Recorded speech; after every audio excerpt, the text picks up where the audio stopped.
शीर्षक Balwant the destroyer. भाग 11। सत्ता की दीवारें। जंगल में चारों ओर से सैनिकों ने घेराबंदी कर ली थी। मशालों की लौ तेज हो चुकी थी और रघुवीर के चेहरे पर घमंड साफ झलक रहा था। अब देखता हूं कौन बचाता है तुम्हें, रघुवीर ने व्यंग्य से कहा।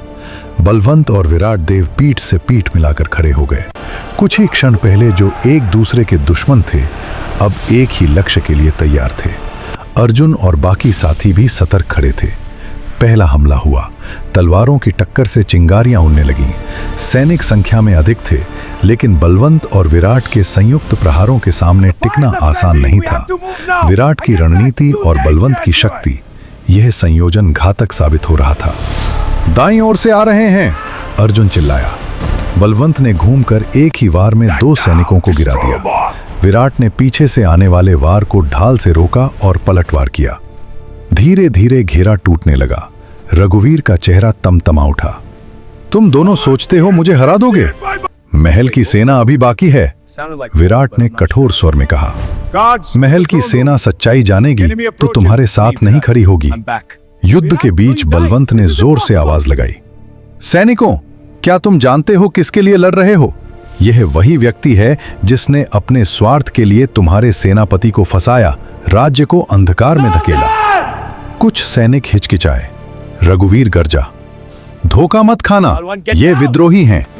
तभी विराट आगे बढ़ा और अपनी पहचान उजागर की। मैं हूं विराट देव, जिसे तुम मृत समझते थे। मुझे गद्दार नहीं, गवाह बनाया गया था इस व्यक्ति के अपराधों का। सैनिकों के बीच फुसफुसाहट शुरू हो गई। कई चेहरे पहचान से चमक उठे। वे अपने पुराने सेनापति को पहचान चुके थे। रघुवीर ने स्थिति बिगड़ती देख अंतिम चाल चली। उसने छुपा हुआ खंजर निकाला और अचानक बलवंत की ओर फेंका। अर्जुन चिल्लाया, सावधान! लेकिन उससे पहले विराट ने छलांग लगाई। खंजर उसके कंधे में धंस गया। वो घायल होकर घुटनों पर गिर पड़ा। बलवंत की आंखों में आग भड़क उठी। वह रघुवीर की ओर बढ़ा। हर कदम में तूफान था। रघुवीर पीछे हटता गया। तुम्हारा खेल खत्म हुआ, बलवंत की आवाज गूंजी। एक जोरदार प्रहार से रघुवीर की तलवार दूर जा गिरी। सैनिक अब पूरी तरह बलवंत और विराट के पक्ष में खड़े थे। उन्होंने रघुवीर को पकड़ लिया। जंगल में सन्नाटा छा गया। सत्ता की दीवारें दरक चुकी थीं। बलवंत ने घायल विराट को संभाला। ये अंत नहीं, शुरुआत है, विराट मुस्कुराया। अब राज्य को सच दिखाना होगा। लेकिन क्या महल के भीतर और भी षड्यंत्र छिपे हैं?